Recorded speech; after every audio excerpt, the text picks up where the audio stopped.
at somebody and say, I need to learn how to work traffic in the marriage.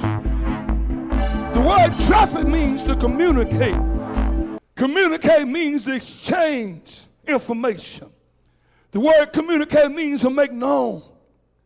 One of the things I had to learn is that when you become a married man or a married woman, you got to learn how to work traffic in your home.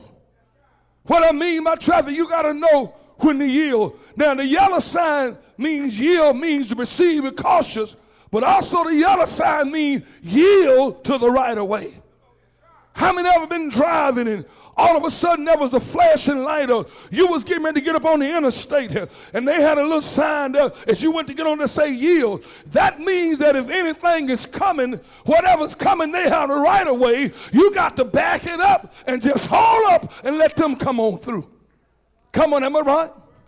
And sometimes you got to understand there's what you call a divine order in the home. The Bible says in the book of Psalms 127, and I believe one that says, except the Lord build the house. Come on, am I right? And so what it's saying is that God has to build your marriage. Now, in order for God to build your marriage, you can't design your marriage after the secular world. Secular world build their marriage. They build a marriage off of cosmetics. Otherwise, they tell you that if you got a good-looking man and he got on certain cologne and his teeth is glittering, they build your marriage off of all cosmetic. But they try to build your marriage off of the image. And some of us build our marriage. We pick people off of five senses. How they look, the kind of cologne they wear, what I feel when I'm around. See, that don't keep a marriage. Come on, look don't keep a marriage. I said, looks don't keep a marriage.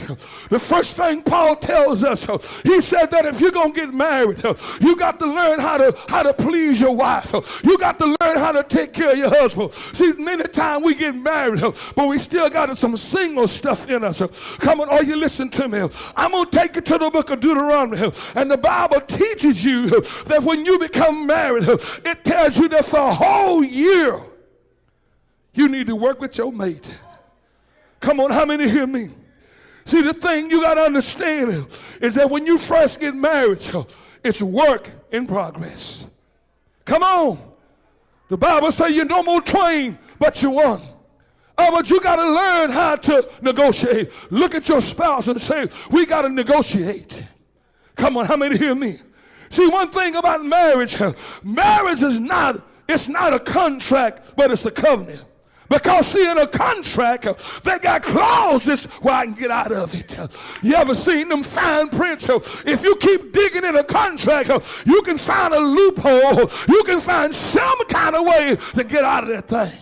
But when you make a covenant, you say until death do us part. I made a vow to this girl that I love you, baby.